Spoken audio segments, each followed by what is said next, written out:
Chat about that later. Mr. Allison. Thank you very much, Mr. Chair, and Hi, Dean. Mr. Minister. Thank you very much for being here.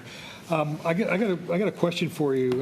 Lieutenant General Andrew Leslie has talked about how unprepared we are, and as a former chief of staff for our NATO, for our allies, and for the work he's done even as elected member into your party, I would like to say his one comment here. I'd like you to get your response to that.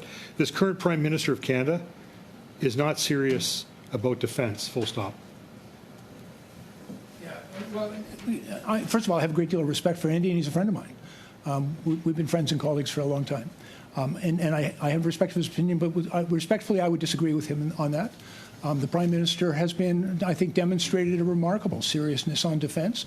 And during his time as Prime Minister, we have more than doubled defense spending, and we've just approved a defense policy that will, in fact, triple our defense spending over the term of its 5 years.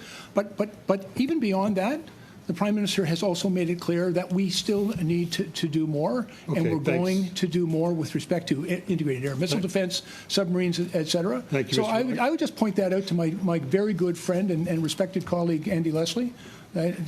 Deeds speak, and the Prime Minister's deeds, I think, speak well. I think from his experience, his Lieutenant Colonel Lieutenant General actually matters a lot in terms of what he's able to bring to the table. He also said that a large number of his cabinet ministers are not serious about defense either. So I'll leave those statements for now. But one of the things he's challenged with is the whole issue of preparedness, and a lot of my colleagues have talked about this. He talks about the Arctic, and we've had people in here to talk about the Arctic, and he said just in terms of numbers, there's 22 professional men and women in the U.S. Armed Forces based in the Arctic, mainly in Alaska, and there's about 30 to 35,000 Russian armed forces based in the Arctic, but Canada only has 300 people.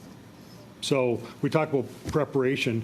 What's your response to our Arctic, which is obviously a very important area for us in terms of... Really good news, Dean. I'll go read our new defense policy update, Our North Strong and Free. That's our response to the Arctic, and it talks about the necessity of investing and persistently deploying Canadian Armed Forces members there. We've talked a lot about in NORAD modernization, but now also in the DPU, about the really important focus that we have to have in defending the continent and defending our country, particularly from emerging threats. In the first part of that document, like I said, I would invite you to take a look at it. I don't disagree, by the way. The fact that our ships are nearly 40 years old, some of the planes our Air Force has been flying in are 40 years old. Those things really, I think, demonstrate generations of ill preparedness. But our response to that is we're investing in new fighter planes. We're investing in new supply ships. We're investing in new combat support ships. So we're going to be investing in new submarines, and we're putting new capabilities in the north. Thank you. I've just got a couple minutes left here. So in talking about preparation for operational readiness, we've seen CBC actually reported that there's been changes to the training force by budget cuts that could leave the military less ready for a fight. And all this while a mere 61% of the force are ready for operations. So I guess my question is, with budget cuts, looking at operational readiness, how do we explain, we're sending people for training over in Lafayette and a number of places where we don't have enough trainers to train people to fly here in Canada. I would love to talk about the operational preparedness that we have of troops on the ground, plus also what we're dealing with here back home in our own fighters. Good news there, Dean, because in Latvia we're working in a coalition environment. There's 10 different countries that are working with Canada. Canada's leading in Latvia. There's a new training base being developed there, and our soldiers, a decision was made by the Canadian Armed Forces that the best place for them to complete their training was in that coalition environment, using the equipment and working side by side with our coalition partners there. And frankly, that was an operational decision which I agree with, because it just seems like a smart way to get the job done. The challenge that we are facing is not that we don't have great trainers or even great training capability in this country. It's our staffing problem, and that, I think, is job one. And if you're suggesting that we need to do a much better job of onboarding people into the Canadian Armed Forces, last year 70,000 people applied to join the Canadian Armed Forces, and just a little over 4,000 of them actually got in. That's not good enough. We have to do better, and we're going to do better. And finally, how much? 20 seconds?